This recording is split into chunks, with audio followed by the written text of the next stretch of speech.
Abonnez-vous sur Congo 24 TV, c'est l'église au milieu du village.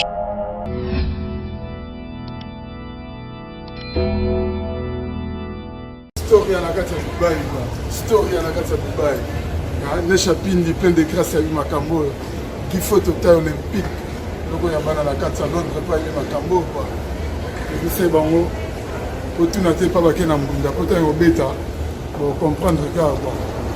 Didier Nzita very strong, la carte à Dubaï.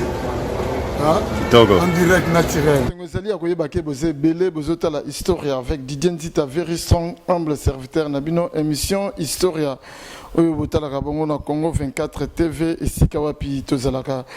mobimba lelo esengezali parce que nazoko yamba lisusu oyo atika bongo analyse na défaut Yé tobengaka ye na combo ya tonto promo oyo tomeka ko sala ne décryptage par rapport ya actualité ndenge yango ezolekela surtout na internet donc lelo boza scotché branché vraiment connecté na Congo 24 TV bozala décider na si boyebi ndenge nini oyo tonto promo à réfléchir ça donc déjà émission on a dédié en on a Nechapindi plein de grâce na Paris na Bosanité restaurant Bisson na Lyon chez Vieux Sims et pourquoi pas na Mokuba Rami Amisi Jackie Lomingo Crédit Lyonnais autrement dit guichet fermé na Katia Lyon donc il y a bana gifo total olympique na Londres vient na di mise na Katia Dublin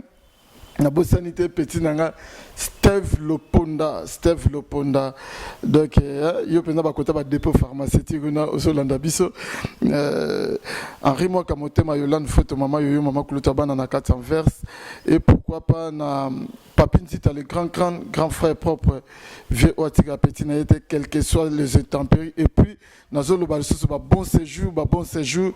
na Queen Mother Martine photo Nzita na kati ya Dubaï na moni Evelyne photo mama kulutu ya bana donc bino nyonso vraiment na pesi bino ba bon séjour na Dubaï sans oublier mama Fina Okito na minute au bazana Dubaï on a déjà nazo zo tonto promo o nazo loba tonto promo allô oui Didier Nzita very strong bonjour papa mutatika analyse na défaut bonne santé. Oui, nous avons par la grâce de Dieu, nous avons santé bien, j'espère. Oui, nous santé bien. Lelo na lingaki to le belamuke par rapport à makambo ezoli ya kotika internet c'était donc je suis pendant na internet dossier oyo ya Niki ex ya Fali Ipupa Dicap la merveille et to komeka pe ko lobela par rapport ya week-end passé oyo ezalaki bongo aux Yinda qui m'a cassé parce que le concert et ça là qui peut être monique non Kinshasa et l'engebanu gozonga et pourquoi pas tout le belaka moi makambo belé oyo to ko meka ko le belaka na émission oyo mais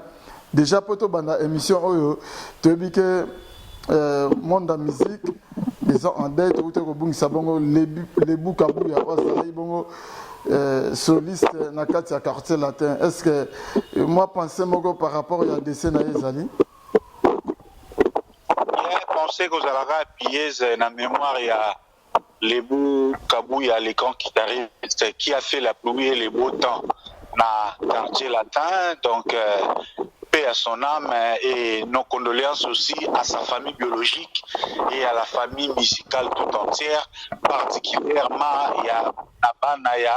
latino, parce qu'il faut se le dire, les Bukabu ya Azalaki Moko ya ba guitariste.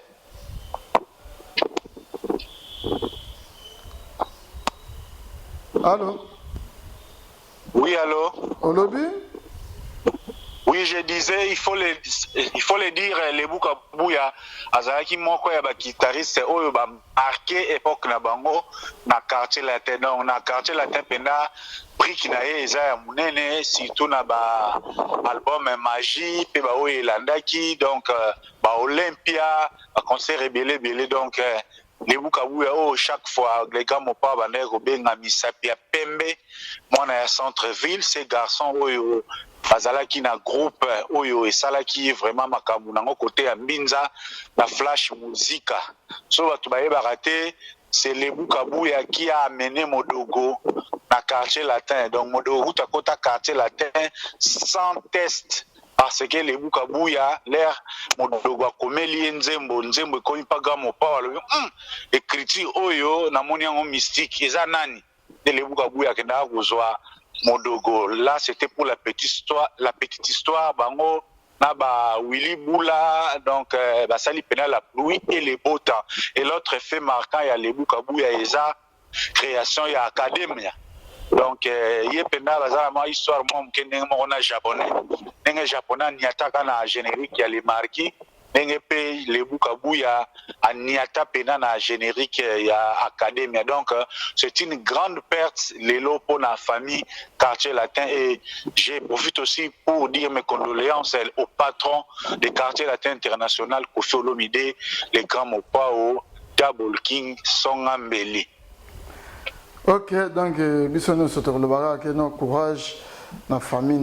et puis na ba collègue na ba artiste musicien. Donc c'est Dieu qui donne et zakara yé ka nzambe mtana pouvoir ya kozwa oyo apesaki. Mais lelo tonton promo na linga dito le belamuke par rapport dossier Mama Rifa na London wazabongo ndeko ya Kofi Olomide oyo makambo oyo Niki tokaseke Kofi asana simate to lobelaki mais ba audio ebimi ba audio donc ebimi déjà donc yango tozolo ba yango vie na yo Double King ako changer te ou bien ndengeni. Didier Nzita very strong makambo ya grand artiste na biso Fally Ipupa Niki oyo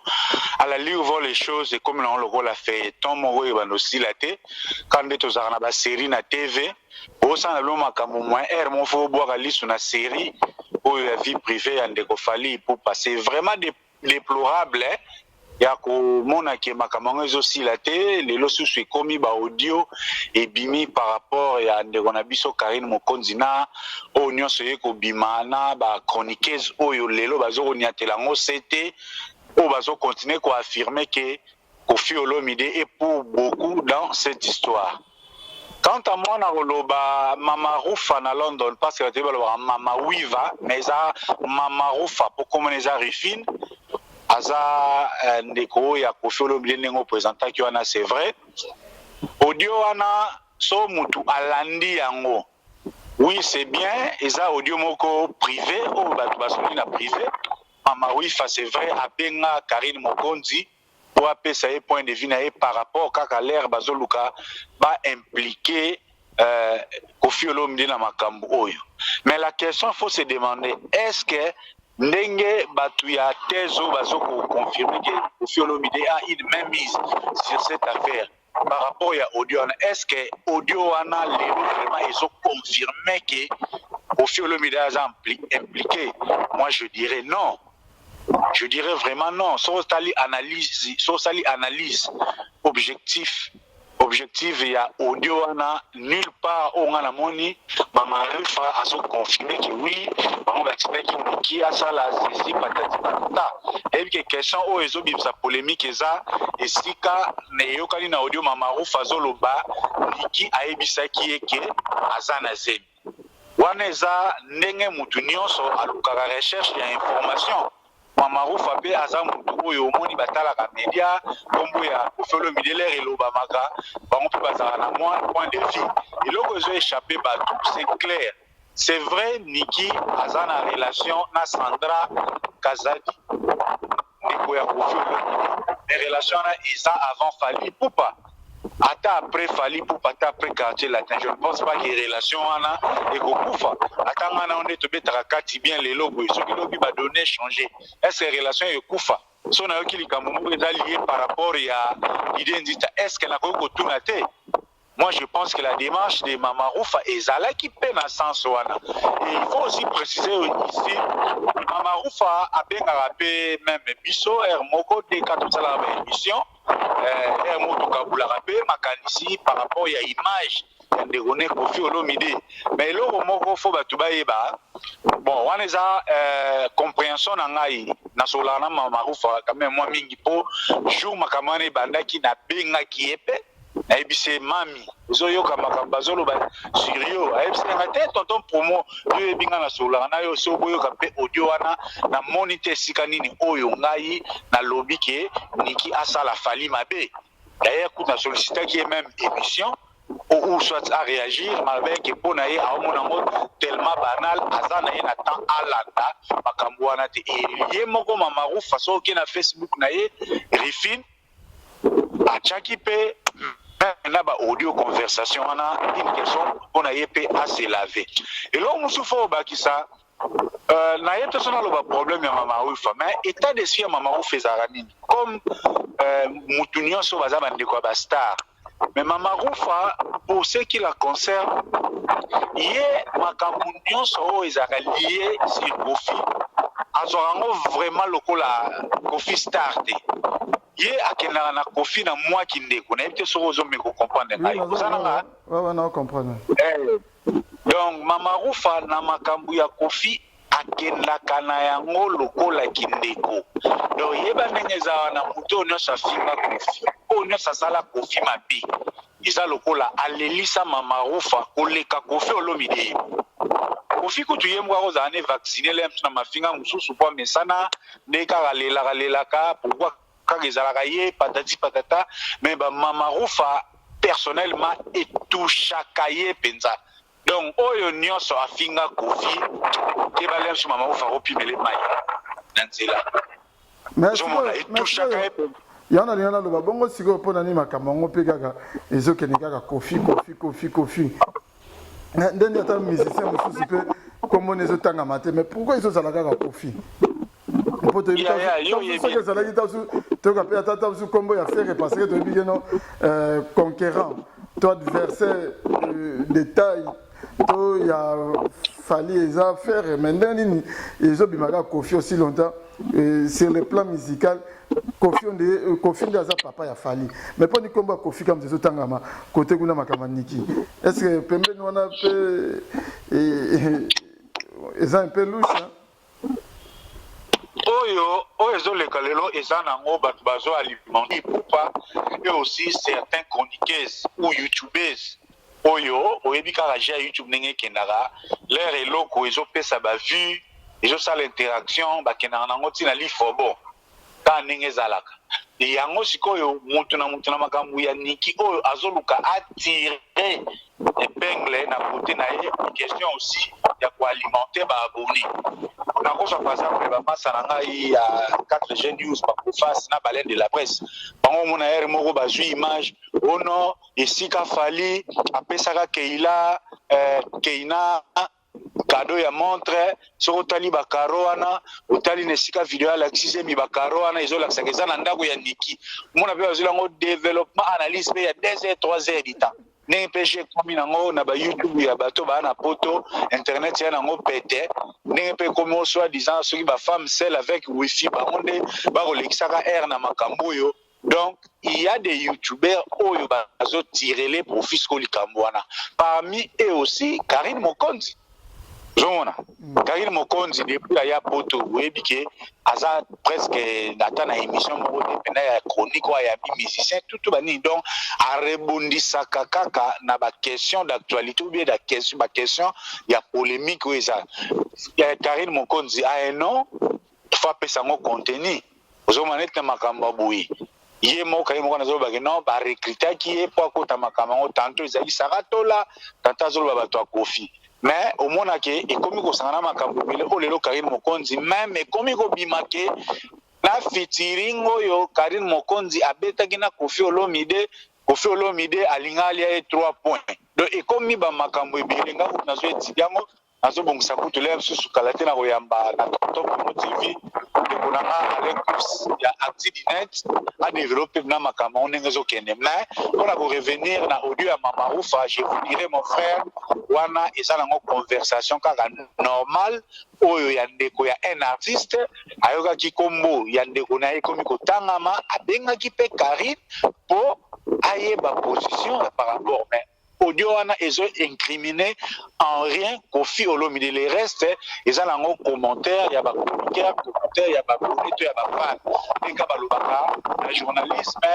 les faits sont sacrés, mais les commentaires sont libres. Mais ce qui est audio avec objectivité, au moins il n'y a aucune preuve où ils ont accablé réellement et directement aussi au dominé. Et là, on peut profiter de l'analyse. Il y a un peu de tata, keba yoza Congo, keba na bapel, keba na ba audio. Pour Mamarou, fallait rabenga qui Karine Konze, et bien que ça conversation privée, baza libre. Maintenant, on est Karine Abane pour enregistrer. Au monde.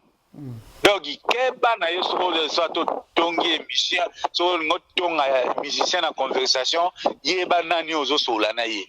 Parce que tout le monde a quand on a inosibi, a sali réclamation na yeba ba en public, Mamarou fallait lo akabu sona Karine Konze. Karine a publié en bon ce que ça là qui a ni à tapena. Au monde qui m'a trop mais tout ça la nini mida pe alatine yango bon mida yo biazana Al-Qaïda.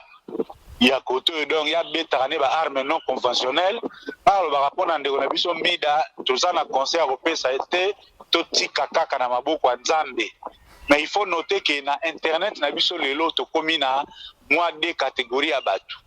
Ba biso ba tonton mona ba bino ba identita to meka pesa ba information pour la chronique pour ko intéresser ba par rapport à la musique tenant compte objectivité, impartialité. Et puis toujours pour sauver ma image na biso. Mais tu on ozana na ndimite ke pour ça la émission bien live mo boye ko tamafinga et comme ko dénigrer ba star ba nini. Tout monde. Mais ils ont ba tumsu lelo pona ba abonné. Malheureusement ba abonné bon ba lingi biloko ezala na mafinga biloko ezala pena na la vérité o eza compromettante donc ba zo la tactique. Donc catégorie wana o kala ko ba deniles ba mila la Taylor makadi compte bango ba sina na bango kombo soke gobe ba ebe banamo mais c'est l'essentiel live et ça la 1000 personnes l'essentiel bon à YouTube écoute donc ba teki na bango ba image na bango c'est un peu ça la réalité malheureuse pour toujours vivre le donc le lopeto le ba nandenge fali pa le ba ke fali azo laisser internet donc il faut on dit moi que fali parce que combat fali na ba émission il faut sentir que fali tala lelo makama vie privée fali donc kangi donc ala na raison dans le ba pena que non sans internet mon boulot hein. Et ya ngelo wana na ndimaka ngote ya chaque fois que vous allez sur internet c'est faire école à l'air qui n'a pas code d'Ivoire allez sur internet faire école à l'air à bêta rapide premier allez sur internet il y a marana on a badenge belé ni l'air ni ataka mai kalambaya allez sur internet il y a l'air allez sur internet la musique je suis Kagame parlait sur internet. Il y a des choses qui massacrent les ratés. Est-ce que l'on a isolé sur internet? Oui, il fallait que ça, comme on a eu la même, on ne pas laisser l'information pour les gens. Pour moi, c'est aussi on peut dire à la Congo. Place ça ma quelle est le excusez-moi, mon pépé, maintenant c'est mon réseau, mais mon équipe, ça va si go. Sokosi ba conifaliste.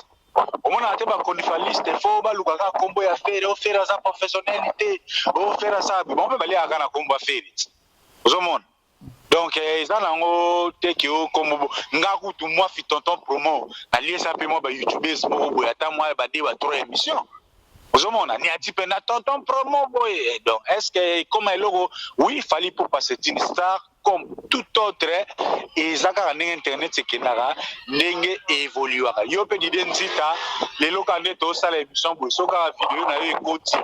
Il y a moi, au pipe, il y a moi, mon takala, pour laisser Internet. Franck Stema, il peut aller sur Internet. Bon, aussi, quoi. En tout cas, c'est bien, Nassim. Yo, c'est qui ni? France, c'est mal. Laisse Internet, toi, laisse Internet.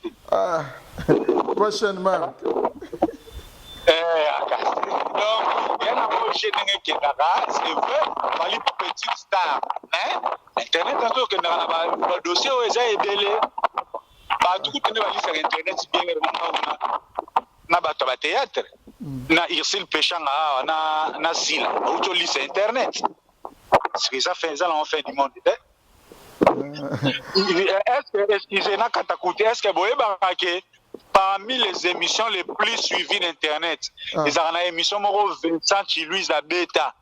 Ayambara danseuse, émission est comme 1 million. Émission, est-ce que Vincent Azana émission a fallu ou aller à la émission? Exact. Donc, on a plus un exemple. Chaque image non mutakala ya yo ndenge olesa biso na internet. Dans ton promo, sans effet na yo. Kala ingangu, zala bayele. Deux fois et kenge fait l'homme. Bon. C'est bien ainsi côté par rapport à Yabakamaba audio, on a Makamama Rifa, Namoni, si tu clôturer Nabiso, tous les Nabiso par rapport à Yaba week-end où tu es il y a là les 15 du Cap La Merveille, na Rotana, les 16 héritiers Watanabe, na Showbiz, Tokebo village Temba. Quadracora, donc, et puis le concert, il y a hérité, tu as senti pendant que présence, il y a phénomène, le roi de la forêt, l'icolo, il y a podium, il y a sous son moi, na ligne au mécano ça la biso synthèse par rapport il y a un concert son ami ça et puis pour na yo ndemo taleli yango concert ni open marqué au makas. Bon, na ba concernant ce misa, il faut d'abord dire premièrement que tous les 3 concerts étaient des réussites totales. Parce que tous les 3 artistes, Fally Ipupa et Watanabe Kofi Olomide étaient au rendez-vous par rapport à l'air public, par rapport au répertoire, par rapport à l'ambiance. Mais chaque concert a une particularité selon l'actualité des musiciens moko na moko. Il faut déjà mentionner que Fally Ipupa na héritier Watanabe a un avantage à ça na album et ça les lots sur les marchés. Donc bah concert ils ont plus d'activité, plus d'actualité que par rapport à même les quadras, sage qu'il est, il y a côté qui n'a pas côté les années 80, les années 90. Il y a un côté banzembo ya kala pour apalo la bateau. Personne qui n'a le bina qui n'a moko na banana concert ya Fally Ipupa déjà concert où ils allaient qui attendu parce que Aigle Aza quand même na nzala ya ba concert depuis tokos de bimina pena beti liba na kinité et puis Aigle a beta penda na kinité mingité nazo c'est la face que mikolo ya une volonté éclairée que Aigle bena na posa quoi c'est précisé ba warrior ya Kinshasa ya wana Rotana bien que ça là qui concert reporté où ils a prévu et en décembre 2020 par rapport à Corona, ils allaient concert reporté de Abeta qui ont les 15. Si les plans scéniques, spectacle, il faut saluer, tout était au carré à Rosaranate, son et lumière étaient au rendez-vous, surtout air, hymne, Yaba Warrior, Mikolo et Betamaki Amore avec autotune, lumière wana na ebisio. Fallait l'accès à Kazapolo. Donc, ni attaque en opéra, ambiance qui communion totale. Donc, public, bazoko gang à lokola concert ya Michael Jackson. Wana côté spectacle. Mais aspect moussous pe bimaki likambu ya sold out. Sold out. Ba Warrior na ebiso bazara. Nzala ya sold out. Pardon, Katana. Alors, maître. Tu sais, il est tout à fait strong par rapport à moi, polémique ou bien nous, côté le Cambuya sold out, il y a concert, Wana. Et là, c'est célibataire, moi, tout passé. Rotana, et ça, ceux qui paient 200 places. Concert reporté. On suppose que la personne va bien avant, on va tout réserver après. Mais, nombre limbi sanga terme nombre ya bami kaloto mona ki wana et comme ce que tout ça est-ce que sold out wana vraiment zaki ya solo ou bien comment nombre bami kala cela veut dire Bamikala, cela veut dire. Bangembo nyonso bayaki wana concert wana est-ce qu'on ezali bilongi ya kofuta pena $200 na Rotana. Toboyi te na concert ba invité bayaka ba journaliste bayaka. Mais oye koma Sankara kuta kimi na concert awera. Aina ya fali. Ba DJ Virus ba Yorobo ba Nene ya mulongo nyonso na ya Rotana comme non lokola kini kese ya Kingasani. Kini kese nanzela mokali kini kese nanzela mokali egelo masidi kini kese nanzela mokali nzela ferbo nzela izala kaka wale za hotela bisokala nebi wapi sikizala kaka donc c'est ça au monde avec bena Rotana elongoli na couleur na mona pourquoi ça aussi bali pour quoi aussi na besoin ya soutien parce que avec Makambo Israël lokola echaki moral lancé il fallait que l'accès soutien moko d'abord il fallait que ça toujours intégré et accepté par la crème soit journalistique soit ya bateau ya milliers. Mais ce que à Tana table ya mama bafana utalina bateau ba nombre d'invités wana na éviter donc qui ceux qui bateau ba futaki $200 bazalaki à l'aise. C'est bon, puis surtout c'est un respect à Moussala, conseil pour la bongo et sa activité commerciale. Mon expérience pequeñe pianata Zalaki mais Valdi à Zalaki, Valdi a filmé après lobby à sali couverture il y a Nini il y a concert parce qu'à un moment peu à tabato ça na YouTube mais il faut quand même qu'on respecte Moussala. Mana za rencontre oyo journaliste a ekaka na concert asimbi téléphone bana chaki na podium aliboyi sega ono yo kozwa ba ya babone. Lera ko chana chaîne ne lobby mbongo ni c'est qui n'est pas fallu. Non, chaîne so boyo monique chaîne bwana po ça besoin audience nango. Bo accréditer chaîne Bocheli bango moyen cameraman aye neti yo zakana le grand cameraman Natal Ukoki aye a filmer yo vandi wana comme na grand journaliste Otondi Lipoka ale lobi nango sali couverture otomoni quand même ba youtubeur mususu bazaki wana na ba accès mususu kutu moya kota zate sécurité neti bazo compliqué bango heureusement conseil fuma même côté ya suka ikendaki bien wana to baka na compte ya honneur ya profession mais élément mususu ezalaki ya bien na concert ya fali pour pas délire oyo tout le monde qui kota suka wana l'air Sankara de Kuta Mati abeti moi biloko ne akala l'air ya bana ya chocholi ba danse wana ba ansi luzolo vraiment et salaki bien makasi mais rolala kolamuka lelo to comme mona suba vidéo oh musicien est victime azo benda mbongo ya aigle azo benda ngona likolo oh mbokate dans la conclusion qu'elle invité vidéo na yoko moniango isa solo bien de ngape lobi to salaki na mona kango ngaona soki ngai pa marka uzi na émission pe to salaki na illustrango na comprendre te na vidéo batu ndeni balandelaka ti ba makambo wana ba détail ya mike vraiment Congola za misike donc leo zo sali kambu leo na Congo et comme il passe bakate lengo vidéo musicien est-ce que ça solo musicien plazo benda bon na likolo alinga yiba aigle moi lokase ko inasi Tamsa moni aigle ana wa moyen na bon amo pena mo fay mo ya mundele ko yiwana amo malamu na zona yango tamse ko sunga na palais ta saka lo se kokota saka ba dive pe kokota papa ishasa moto nyonso wana pe saka peu ambiance ya concert parce que baloba même les à côté aussi font partie du spectacle. Yango kutu un bon journaliste neti boyo linga respect nkoloba benga bino na spectacle Natal Ukoki soka zawana il faut ba point ya les à côté zala parce que yango nem te sala l'information complète ya couverture mais côté aigle félicitations concert des alaki au rendez-vous côté les grands mopao kofelo mini wana kutu zaki nango classique ya ressemble ezalaki te mais siko kota kofelo mbi esalaki bien po crème oyo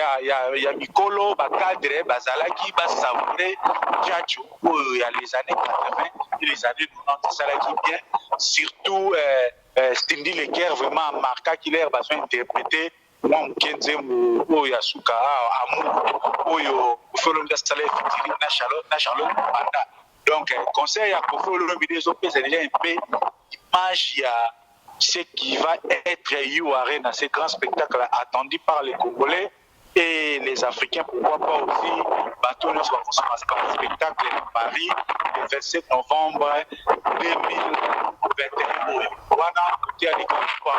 On a fait souvent comme Kakaliaka, Kozala Congolais, les moto mati na podium na teni mo na mo le grand mopao. Voyez moto mati de Badoche Gabana Kofi Aladi obige nan obe dogi ceux spectateurs ceux qui montent aller na concert maté le obe do Kofi Congolais musique yango étudier qui na Kofi yana tout na question étudier qui na Kofi Aladi après azui moto rapide a changer na parler ou bien les gars Joanna Leo yoka eleki donc na ebisio ezalaki metolo bani faute ya mandate faute ya komelesa tekeli biso marchandise moko mais ngai siko atanke njilo mwana changu ezongisaki nga lisusu mwa masolo ya bandulene banozala kala bo njili pene ezalaka depote soko oyo obeta na njili ifo opika o wana penda ba papa wemba ba mona makambo na bango lelo le mususu ba chine ye makambo ezebele lamba kosoma pe en ligne komi à la portée de tout le monde talaka ndenge yo kata ba plan na internet moko so keite mais o kata ba plan na internet pour carte sali o so en ligne ça pe na ba na ba londo anet ba desha pinti o kata ka ba tini na adresse na desha pinti atili on agence et mais na l'ère akala ezalaka des fois tout le monde tena ki bato bavandeli mission coussin batali déjà alataki ndenge nini bazongi ndako ozomona yo olata western mo bomona bayeli yango mpena ya kroko nango talaka njili mais lelo je fungwama nango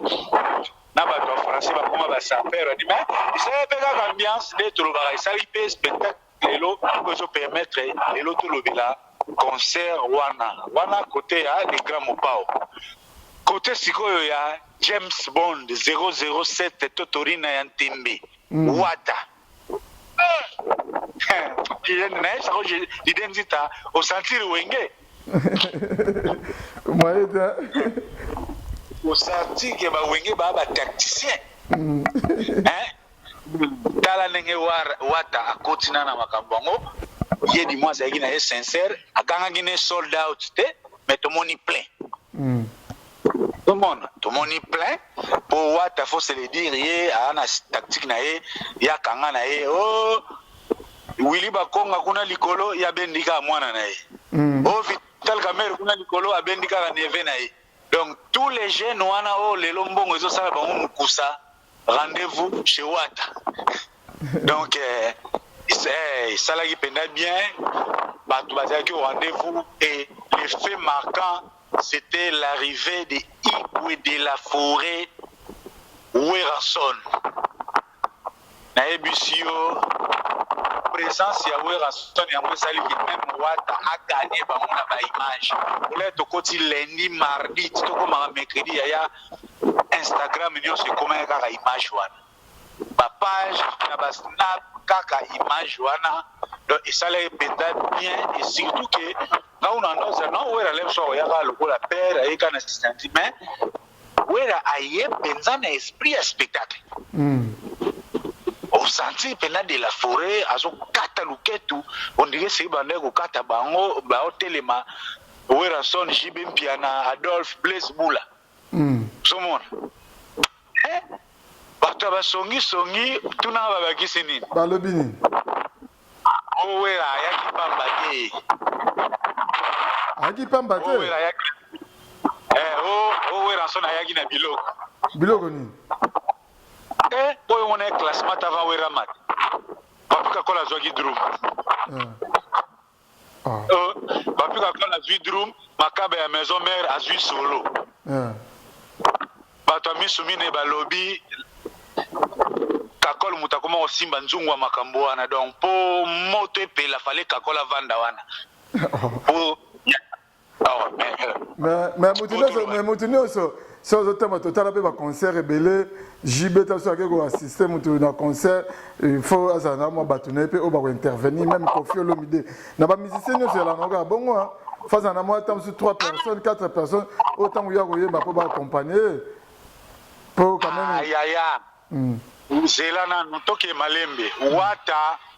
wata auta pa ya wera parce que jusque là oyebi ke wata betaka mingi répertoire ya wenge na barumba ya kala na banzembo na ye tomona orchestre ya wata lelo eza parmi ba orchestre oyo ezo interpréter biloko ya wera bien betaka yango ba Olivera baza wana ba nani masa na biso animateur Diego ambulance aza wana ayebije mon alimbo da père moi vanda wana japonais pas alors wata lelo aza na répertoire na wenge kitu na boite ofia ko ya concert mo aye na guitariste ochacho pe aka compliqué mais na héritier ya total ka maîtriser donc yepo kanisi elingo lo babo yepo raisonner quand ne bato misusu na sengi ba raisonner raisonner te mais parce qu'on ne sait jamais ya ponzungu etokaki wana etokaki mabe kasi wana wera son de papa wana wera son phénomène ya wera ya ka pepa briga et pas fabricage tout mon arrête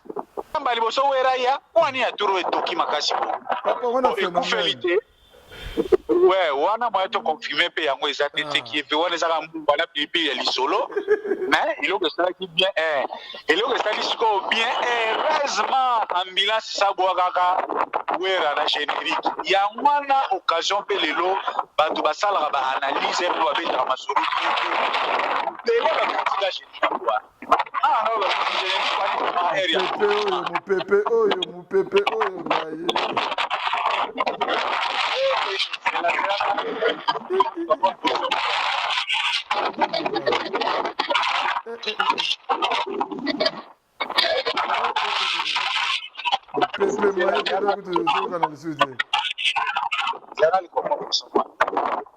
Allô? Oui, allô. Ok, na bandeko koloba omoni que générique wana analyse bandeko condamné yango. Alors que nous on disait que quand on était d'abord na période de confinement et lorsque est commis tant comme que générique on est à maman na likofi o batso ba ebarte ambulance aza mwana wa le kapachuna mubafwa ouais ozomona bio ozolunga on dit mama kamwana de poma kamsuka ezala ndeni pasola kana butu okobisa bateza jeté mais côté pena ba cri corde vocale ya koningisa à ambulance aza irréprochable hein il sala kisiko bien ce que mon na yokelika c'est brigade. Alors, oui, allô. Pour façon aller là qui crie wana te brigade pardon tu crie ça non héritier. Pour l'air ambulance à kena madadi dadi wera ah ya mabla nzungu etokaki donc esali goga bien makasi ya osangana te parce que mon image mis de mon un très bel album jusque là na joue ma décollage proprement dit mais concert wana yexukola kisake vraiment héritier watanabe asali musala bien et surtout si les moments les plus importants ya spectacle wana l'air gogan aniataki désolé. Désolé si vous pena voilà ce qu'on hymne ya ba spiritas pour orchestre na orchestre le comme hymne na côté aigle kuna bazana amore na bango côté affaire bazana regarde moi wata bazana à quelque chose malheureux bon pardon ya wata tu les continuer kaka allô oui allô j'ai la haine moi ninge kotangai donc moni côté ya wata na bana kuluba désolé lelo comme kokuzela donc pardon ya wata zo kukanga désolé pena maman na spectacle et tout wata sale ya bien contrairement na affaire ninga ma regarde moi na Côte d'Ivoire affaire ya improvisaka avandaka likolo ya kombo na kombo ubafu wata mpe nazwi yango kiti so mpe nayebi te banzema onso ezolingaka bilamba lemba na teni esalaki mpe na bien sous le projecteur donc la communion ekomaki vraiment que notre spectacle esali mpena particulièrement na présence ok namoni mpena lelo na nango na makelela bamopepe soki nayebi te mbula donc eza vraiment mwa mobulu mais tonto promo kolobelaka baconcert yango mais tomoni nde nauti koloba na ebandeli keno kishasa ezongi lisusu elenge musike ezongi lisusu elenge parce que le 23 lisusu oyo far ezali Fally Ipupa na Romeo Golf Jésus de Nuance na Olivert nazolanda oui. Oui, nalobi Kishasa elenge ezongi lisusu par rapport à concert donc week-end oyo lisusu le 23 de far moko lisusu ezali Fally Ipupa na Romeo Golf Ferregola na Olivert na boulevard côté ya Régie des Eaux. Ah bon, soki nanu match ebetami te basalaka pronostic bon pronostic mpe kosala mais tikala kaka pronostic réalité ekozala kaka le 23 donc tokozonga semaine prochaine tosala susu todécortiquer les deux spectacles ndenge ezala nga vraiment makambo tolingaka yango wana bafara fo ezalaka beta nde bina nde totala sikoyo kote oyo ekezala ndenge ni po je vous dis même ata kote ya fere so bandeki koprépare concert wana mpo bango baannonsaki avant mais sikoyo mpena niveau ya répétition ekochange mpo bayebi ke lere tokoya wana après concert bon déjà par rapport et avantage par ya salle aussi Fally mpo bakoli ya mbuti mikili nayebi te soki yango kaka moto ekozala mais muna moto aza na batu na ye mais il faut être sincère Fally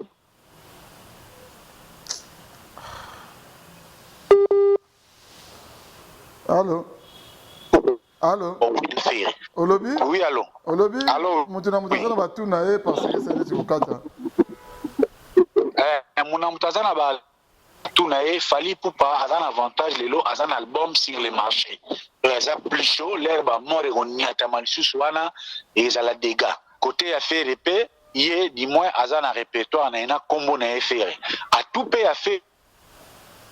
bien ya fere ezalaka fere akoyemba connexion yo ngai allô oui allô menga na oyoka yo mobulu yebika baconnexion bamboka fibre optique banda bayebisa biso ti lelo tomona yango te bandela na olobi nalobi côté ya fere ya tu na ye ezali un bon chanteur parce que avantage à faire akoyemba même nzembo oyo oyebi te mais osepela nango donc maintenant sikoyo totala côté ambiance animation fallait akozala suna avantage parce qu'aza na allo téléphone l'air allo téléphone eniatamaka wana oyebi ka le aigle akomaka na singlet oyebi l'air aigle akomaka na singlet nde esika makambo eyindaka mais tozela totala tokovivre yango tokozonga susu todécortiquer toyeba kaka ezaka stratégie nde bakokende yango mais eza des places quand même différentes fallait eza quand même capacité ya monene baprix mpe eza mpe lié mpe na baprestige mpe ya baplace mais eza bien lokola balili ezongi nga kutu mpo na nga formula tozongisaka bafarafaro ezaka kala na la voix d'Isaïe moko akoti moko do mpena fere contre Fally arbitre rechibe bien c'est bien en tout cas vraiment voilà to comme na biso na suka mais lelo tonto promo yum doza na niveau ya Europe kuna bino mo ba connexion mo internet vitesse ya la mingi kolega biso na ba connexion na biso yebika ya mapapa est-ce que lelo eza ya solo ba billet o ya place VIP ya Casino de Paris esika fera robeta est-ce que ya solo ba billet wana benesili c'est une vérité lelo so koti na site ya Casino de Paris esika faire robeta soko lingo somba billet ya super VIP ba billet wana déjà na bicho esili esika ka VIP billet wana eza 180 €. Donc Ferrego là azokende vers sold out ya Ntembete pour ba sold out ya ba rotana mo vérifier en internet exactement mais au Casino de Paris bon la sabino ba place so place on est comme rouge donc si ba yeux yango so ba billet stili akangi fenêtre na ya cha billet bon donc ça déjà pour ce mois est bien yango to lobaka toujours qualité ya musala et sa première eloko ya promotion. Il faut aujourd'hui saluer Ferrego là na regarde moi à Sala qui pensa musala au lelo et comme quoi des réserves. Il faut se le dire concert ya Casino de Paris et ça dû na regarde-moi pas pressé au Casino de Paris ce n'est pas concert beta makuna ba opéra et sala makuna ba théâtre sala maka et sika ya VIP au pena et consomma bato ba kauna bato ba lingi musique classique musique ya opéra et puis ba producteur ba sala ka genre ya musique wana omoni siko esika o ngai na lobaka to confondaka ba streaming na ba view te parce que eloko œuvre ce qui est bien il faut aimer ma résultat loko akanza erazo renier ba nzembo wana yango mindele ba ya kotala ina ba pona ba nzembo wana ba ka kotala ina ba Olympia jomona le lopeto vivons ce qu'on a fait au mona ki nzembo moko kaka mais et pesio makambu par rapport à ndenge ba sepel na parce que regarde-moi quand même to ça batu ya rumba au demba mais orchestration qualité ya nzembo déjà tellement bien que na mundele na biso donc tout c'est là. Regarde-moi où eza pena eza nzembo yo idenzi tata mère nenga zana so yer moko asiliki so yemele regarde-moi ya ko bomata moto ana Dubai na minute ozo ana no Dubai akeyo vacances Herbo solo na kava bokabwa na recommander ka regarde-moi ya bon on peut ba rami bato ba nzambe ba rami bato ba toms na ba il y a des regarde-moi ça donc Ferrego là non avantage nango na lo ba elo mode direct c'est bien Ferrego là baloba ke o ba view muke o boyaza na batute mais je vous dis aujourd'hui Ferrego là azana majorité silencieuse moko oyo ye moko na nkuta bandi ko exploiter ngo yete ozomona omoni ndenge jiba kanga gombe musique wana ya ba mikolo ya ba dignitaire ndenge Ferrego là za capable parce que na Afrique ba mikolo ba sipela barumba pourquoi management ndenge kendaka ere moko to comprendre TP par rapport mais Ferrego là so ba bande qui est tellement exploité wana bien Ferrego là les seuls musiciens ya ba jeune o ya kobeta na ba palais présidentiel à l'aise pour ce qu'on pas Théodore Ngema Obiang Yaya Obina Misu Abimisi Robino oyokite fala bimisa soki nini na bosse ko titre non J'étais Bimagi Lobby un très beau clip total on ndenge ko se comporter un très bon son car na bajana ngaka elo esenga na clip on attend la premier commentaire Moutouma Kobi les warriors venez soutenir les petits frères de notre artiste Aigle le commandé boy oh donc on peut voir na union sacrée bon il y a ba vie en tout cas tonton promo en tout cas merci to silisi na biso émission mon pépé na yo zo déranger donc mon pépé mbula ko zo déranger donc mon boulot tout donc merci to tout un peu prochainement problème que yo yo tinga pena kwa na mate kweza ba émission urbaine yo tikaka bana mai ndengo tikaka bango j'ai changé. OK, merci tonton promo wana to kutani prochainement donc kata mona olobasu ba merci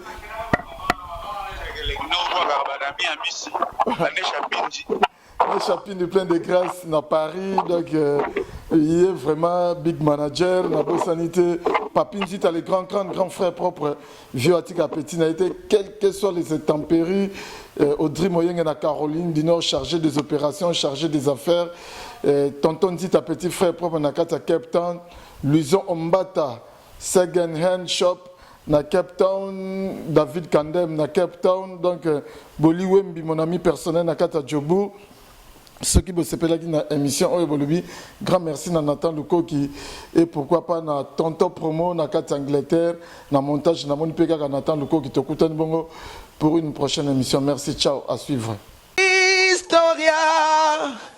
li solo ya li toite o, kasi ya bilili, toko mona, toko tala, elengi, monde entier. Bon, na nga na tembete. Tosala wenge na tembete. Wenge ezalaki lokola loisir ti comme ma profession. En tout cas, la kamwa donc makambo tolobela to lemba musique congolaise ezaki na ghetto, c'est comme communautaire. Et kiti sous donc na plus bas niveau et comme communautaire. Il y a autre bunda po to bimsango na kata communautaire, na kata ghetto, to zo disque d'or. Inshallah. Allah Akbar. Le Kounia, et si là, c'était le Kounia n'est pas nanga, tina francophonie, vous voulez que problème ezate. Na robeta ta francophonie na poto. Ata francophonie nous on a créé. Déjà comme moi nous obenga sai et outi na papa Wemba. Au moni côté au tozo outa déjà. Je veux dire si aujourd'hui ba benga nga sai c'est grâce à Ndiembo ya tout le monde sai chanté par papa Wemba. Historia avec Didier Nzita. On remercie Soussou. Ouera son roi de la forêt. O Léona Minito Didier na kosaote ba miseno somona ba yara ba lobarawa. Passeport à Liboso. Ouera mtabi misela biso. Soso à Liboso pa ba bona nena ba fête yam so ba première communion. Dabo e ba ke ouera to liango soso musaka mampata mutalamba ka ba musicien omona rana ba fiba misapina maboko na makoz. Dans les tout puissants Nzambe Mokonzi yem tasala ga ba destin e ba ke yo za journaliste comment ke pe ba Dubai pam ba journaliste bele pe ba zo kende kasangulu pamba pamba